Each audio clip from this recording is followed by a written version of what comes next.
I'm Chip Freund, and this is the Artist Spotlight, conversations with contemporary artists based on 5 simple questions that explore the artist's journey, creativity, and sources of inspiration. Welcome to another episode of the Artist Spotlight podcast. I'm Chip Freund, and today I'm joined by Lynne Miller-Jones. Lynne is an award-winning artist. Her oil paintings walk the line between realism and abstraction. Often her work appears photorealistic from a distance, but upon closer inspection, one becomes aware of paint, gesture, and process. This is a real special treat for me. Lynne and I were friends going all the way back to elementary school, but as often has been the case, we drifted apart over the years, but social media connected us once again. Lynne, welcome to the show. Thank you for having me. It's good to see you. Absolutely, likewise. But like I say, this is a real special treat to have somebody that I've known for many years. We won't reveal how many that is. As we do with each episode, can you share with the audience a little bit of a project maybe you're working on now, something maybe you just finished? So right now I'm working on a large painting. Large for me is, my largest is 48 by 48 because that's what I could fit in my minivan. So that's my limiting factor. I'm working on a large painting for a show I have coming up in November at Alma Gallery in Chicago, which is where I live. So it's a large water painting from a series I've worked on in the past. It's just really, it's fun to be working big. Are there any unique challenges to working big in oil? It just takes a lot of paint to cover the canvas, for one thing. Yeah. But it's fun, because you can use big brushes and make large gestures and stand back, and it's not a little fussy thing. So I'm very much enjoying actually having the need to work on this one for a deadline. Well, excellent. Well, my first question is, what is your earliest memory of making art of any kind? I was thinking about that, and I can't tell if this is actually my memory or because I've seen photographs of myself doing this. My mom, when I was really small, and I mean like 3 or 4, did lots of crafts with me or would set me up to do lots of crafts. And I remember doing a lot of finger painting. And she was just very encouraging of drawing and finger painting. And as I got older and really obviously showed an interest in making art, she would buy like copy paper, so we would just have reams of cheap paper around because I would just go through it like, there's no tomorrow. And if you were actually buying art quality paper, it would have been pretty expensive. Yeah. So typewriter paper is what I would draw on all through childhood. And any particular subjects of interest when you were doing your drawing back then? I drew a lot of, I guess in some ways at the time it would be, or now you'd think of it as almost fan fiction. I would draw, storylines from TV shows I watched or movies I'd seen or books I'd read, which is, interesting that it was so narrative because I don't do narrative art now. At the time, that's what I was doing. And then as I got older, I started like copying faces out of magazines and things like that. And that's how I sort of perfected got into realism as a teenager. Gotcha. Well, continuing that journey, our next question gets to, you're an oil painter today. What brought you to that media and why? I honestly don't remember the first time I started using oil paints. It was in college. I had done a lot of drawing classes throughout high school. I took a bunch of classes at the Cleveland Institute of Art every summer and Saturdays. And when I first went to college, I didn't study art. I was thinking I'd be pre-med. I have a lot of medical people in my family and sort of thought I'd go that route. I just really didn't like those classes that I had to take to do that. And I started gravitating towards art classes in college and ended up majoring in art after all. And in the course of that time, I think, the teachers there just encouraged starting with oils. I think that's what the painting Mm. classes were, they were oil classes, and worked in oils for that whole period of my life. And then, as you know, or as we've talked, I took a long break in the middle. I worked in commercial art for a while. I worked in the fashion industry, and that was gouache painting, which is a whole nother interesting, you know, media to work in. And then I took a total turn and went back to medicine and went to nursing school and worked as a nurse for a long time. And then when I went back to painting, I was painting in my house, and so I was using acrylics because they're, not smelly. And they just weren't as satisfying for me. They don't have some of the transparency. I guess in a really skilled hand, you can get a lot of the same qualities out of acrylics, but it just feels easier to me to do in oils. So that's what I do. I like the quality of them. And I like Mm. the way they smell, actually. One of the oil painters I had on recently shared a tip to get away from the mineral spirits for cleaning of using walnut oil. Mhm. Yeah, I've tried using some of the non-toxic ways of cleaning. I paint with a non-toxic solvent. It's not a solvent, it's a medium. That's basically safflower oil. There's a liquidy one, and then there's a gel one, a gel medium, and they're both safflower oil based. And they also impart a little sheen to the paint, which is, not like glossy, but it's just a little bit of a sheen that's very lovely. But I still need the mineral spirits or terpenoid to clean the brushes because it just seems to work the best for me. Hmm. Well, this brings us to one of my other favorite questions, which is what inspires your art? Where does it come from? There's certainly been some like your water series. I just they find them almost mesmerizing in their rhythms and use of light. Where does that inspiration come from? Thank you.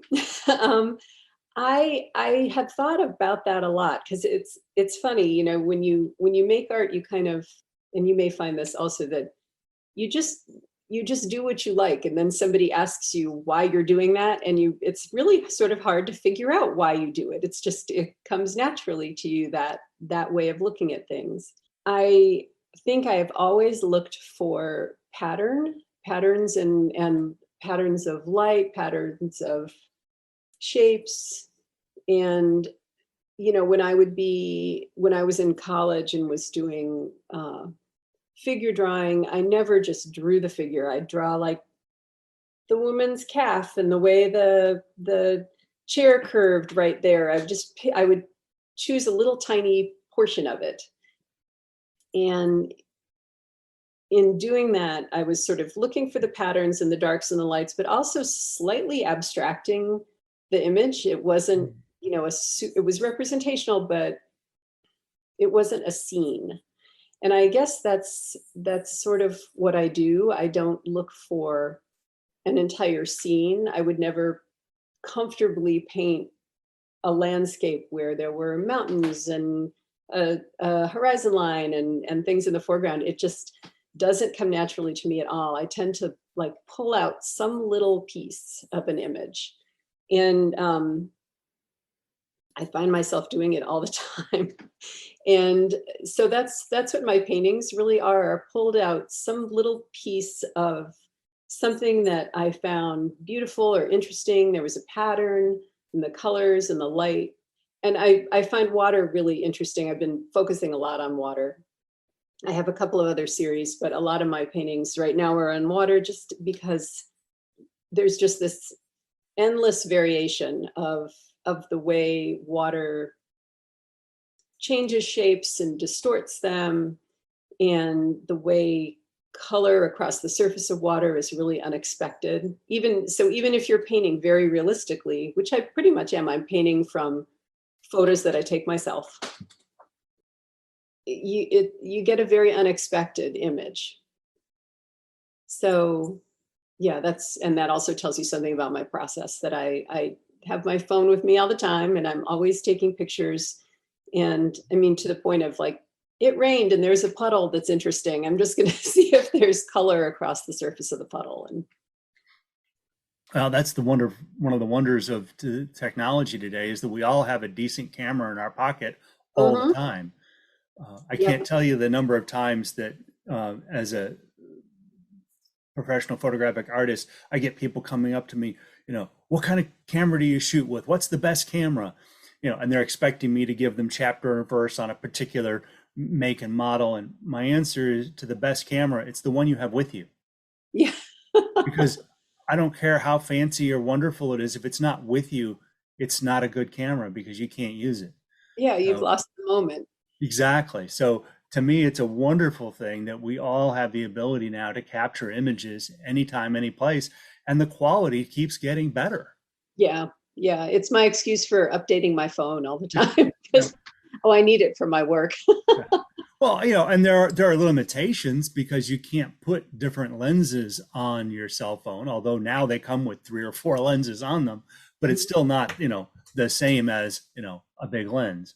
Right. No, it's Um, not. But yeah, I would really benefit from having a good telephoto lens, I think. But, as you said, I wouldn't necessarily have it with me all the time. yeah. So, Well, and the fact that you're looking for it for inspiration for painting, you don't mhm. necessarily need the level of resolution that you would if you were going to print the image as a photograph. You just need enough to give you the inspiration to paint from, I would assume. Yes. I mean, although I do tend to zoom in and crop on my Yeah. photos, I'll take a photo and then pick some tiny little corner. And if it's too, pixelated, it's not really usable. Yeah. But with, a current up to date phone, you really get wonderful photos where you can zoom in pretty closely and still get what you want. Yeah. Yeah. Well, there's a whole movement within the landscape photography realm of doing that and shooting with a telephoto lens rather than a wide angle, which is sort of the what everybody initially thinks you're going to shoot with in landscape to get the whole big picture, but to literally just go in and take a piece of it. So Mhm. that I can relate to that as an approach. Now, do photographers feel like that's cheating if you're cropping like that? No, no, no. Because the other thing that's really interesting is photography has a number of different sub-disciplines. You have uh, photojournalism, Mhm. where you're literally out capturing the scene to tell the story, in a newspaper, let's say. And in that case, you know, fidelity to the scene is paramount. So there's no photoshopping. There's just the scene is what the scene is, Mhm. and that's what you need to capture. But then you get to what I do, which is uh, art, but utilizing photography as the medium. And there are no limits, there are no rules other than whatever you apply to yourself. And for me, um, I never put anything into my frames, but if there's something that's distracting, I may clone it out of a frame. And in many cases, if I can do it in the physical world, I will. So if there's say a stick in the water that is, as long as it's a dead fallen stick and doesn't have any life on it, I'll pick it up, move it out of the frame, take the picture, and then put it back. Um, but if I can't reach it, particularly if it's human generated, so if there's garbage, I'll absolutely take that out and pack it out and get rid of it. But there may be situations where I can't get to it, so that'll get cloned out of the frame. Yeah. Um, Yeah. That's the nice thing about painting. You can just paint it out. exactly, exactly, and that's why I say it's effectively the same, except instead of doing it with a brush and paint, Mhm. I'm doing it with a mouse click.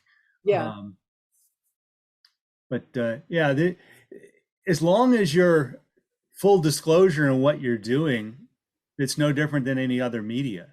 Mhm. I know some artists that do a huge amount of photoshopping to the point that it almost doesn't look like a photograph anymore, but it is. Yeah, I went to a show last night where somebody had done something that was, I couldn't even figure out how they'd done it. It was squares on top of squares of different kinds of versions of the same image. It was very interesting. Yeah. Um, and, I'm not Photoshop proficient, although I really should be. It would help me, I think. But yeah, figuring out how they did that was pretty interesting. Indeed, indeed. So, question number 4 is, what advice would you give to an artist starting out their career? A couple of things. I think my first advice would be that if you're young and you're thinking, "Oh, can I really be an artist? I don't know if this is something that is a real practical thing to do," but you really want to, you should just go for it. You should just try it. And I don't regret my trajectory because I got a lot out of the time when I was doing different kinds of jobs. But as a young person, I knew no one who was a professional artist. So it just never even occurred to me that that could be something I could do as a real job. And, a lot of people starting out and sometimes forever need to do something else to make money. But I think, waitress and then paint, or waitress and or do something Yeah. and just give it a shot. And then if it doesn't work out, you can say you've given it a shot and then you can just do it for fun. But I think it's worth giving it a go. And as part of that same thing, or for any artist, I would say that you really, and a lot of famous people have said this a million times before, but you can't wait for inspiration. You just have to get yourself on a schedule and go to work every day. I'm in my studio every weekday, unless there's some really unusual thing happens. But I go every day, and some days are incredibly productive, and some days I just can't believe how much time I spend sitting in my chair, not actually putting any paint on the canvas. But and some days I'll be home and I just don't feel like it. Hmm. But if you go to wherever it is you go, whether it's a studio or it's a room in your house or your kitchen table or wherever it is that you work, and just are there, I swear 99% of the time I end up getting something done, or you will get something done. It just may not start out with, you're not going to start out with big inspiration every single time. Yeah. It's just work. So I think sitting home waiting for the muse to strike is not the way anything ever gets made. Yeah, and that's one of them that I'm guilty of sometimes, that I do my best work when I'm in a certain flow, Mhm. and uh, I'll often grab the camera and go out when I'm not there and find it incredibly frustrating. Mm, So mhm. I then talk myself out of doing it, but I know in the long run I just need to just do it. You just need to do it. I mean, I can't tell you, there have been days where I'm like, oh, I'm so not in the mood for this right now, for whatever reason. I don't feel all that well, or I don't know, whatever the reason. The world is upsetting me with various goings on. I don't know. There is that. There's that. And I'll go, and even if all I do is clean my studio, or I'll paint the edges of some canvases, or I'll gesso something, there's always something to be done. And then usually once I start, I end up having a perfectly good day in the studio, and I'll get something done. um, and there are always those chores that are not creative chores, like you need to stretch a canvas, or you need to mat a photo, or whatever it is that is your housekeeping chores. Yeah, You can always get those done. true, true, true, true. You got me thinking when you said you didn't know any artists growing up, or I think we probably did, but we didn't know they were artists. So I'll go back to, I think, somebody who was a teacher of both of ours, an art teacher, in fact, Carl Oh, Crable. I was going to say Mr. Crable. Yeah. Yeah. So Um, he was a productive artist. My parents actually have one of his pieces on their wall. oh, Um, I didn't know that he was a working artist in addition to being a school teacher. I But he, didn't know that either. And then wasn't there Malcolm Brown? Malcolm Was Brown, it my parents have a Malcolm Brown in the dining room. who started a gallery in Cleveland? And I didn't know that. I think somehow our teachers It would have been good if they told us. Yeah. And I guess the other piece is there may be other professional adults that we interacted with that were artists that we didn't know they were artists. Mhm. So I think that to me is a key point that, if you are an artist and you also have a day job, Mhm. let the young people in your life know that you're an artist. That's Yes. part of the wake you should leave behind you, is that is not only an okay part of a life, but one to be encouraged.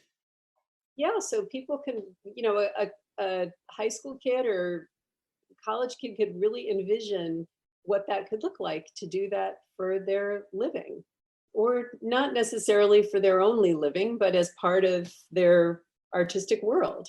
Yeah, Um, yeah, no, that's a good point.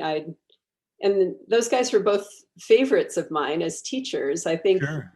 they weren't so intimidating that I couldn't have asked them if I could go see their studio or go see their gallery, but I just didn't even know to ask. Yeah, exactly. Well, that brings us to our last question, and this has been a wonderful time here. But our last question is, what artists would you suggest the audience go check out? It could be somebody you've just recently discovered, one of the old masters that you go back to time and time again, or a personal mentor, somebody that you think we should go check out. I have a couple. So most people probably know Richard Diebenkorn, but he is a huge favorite of mine. I would love to be able to own one, but as it is, I just go look at them in museums.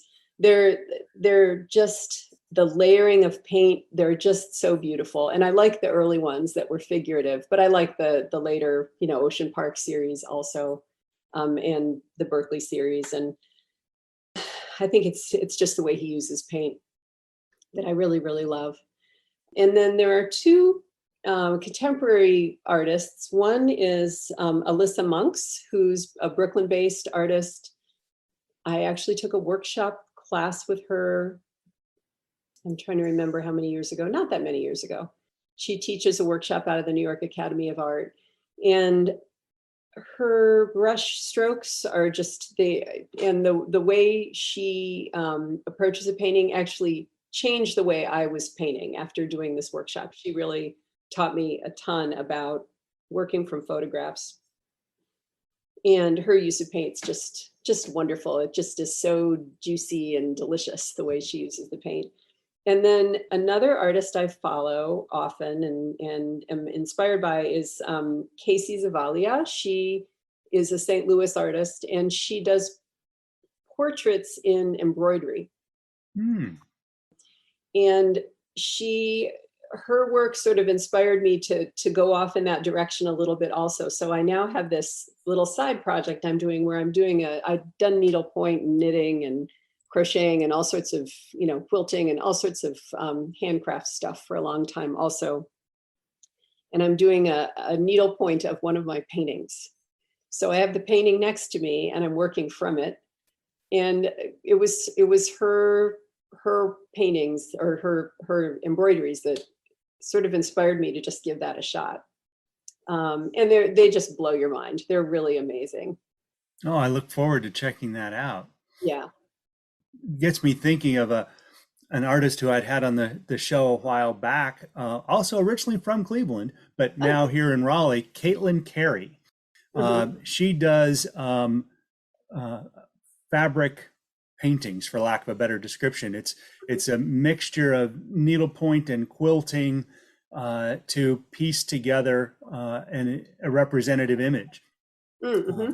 and they're remarkable. I'll have to look her up because Oh, I absolutely. yeah. I mean, there's a lot of people doing amazing work in sort of traditional women's crafts. Like there was this wonderful show at the Art Institute of Chicago, the Bisa Butler's exhibit that traveled around the country some, that was just, again, just mind blowing. The subtlety that she would get with fabric. So there's another person that people should know if they don't already know her. Excellent.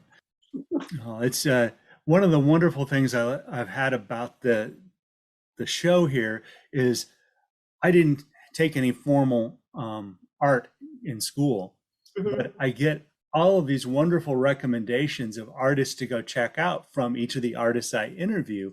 So I'm beginning to have an exposure to things that I never had before, and it's been just a fun romp.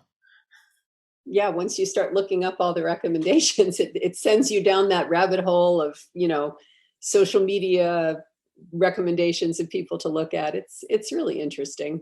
Yeah. Well, thank you, Lynne. This has been a real pleasure. For folks who want to see Lynne's work, and I absolutely encourage you to do this, the best place to start is her website, lynnmillerjones.com. You can also find her on Facebook and Instagram at Lynne Miller Jones Artist. With that, thank you again, Lynne. And for our audience, you can find links to Lynne's material as well as her artist recommendations in the show notes. And it's available on all of your favorite podcasting platforms, wherever you like to listen. Thank you again for joining us, and tune in next time for another episode of the Artist Spotlight.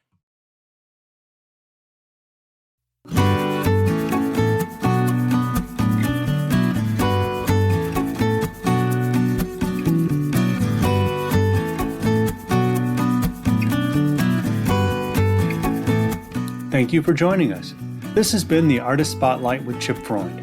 Find accompanying blog posts at chipfreundphoto.com/blog, and you may subscribe to our show on Amazon Music, Apple Podcasts, Spotify, or wherever you like listening.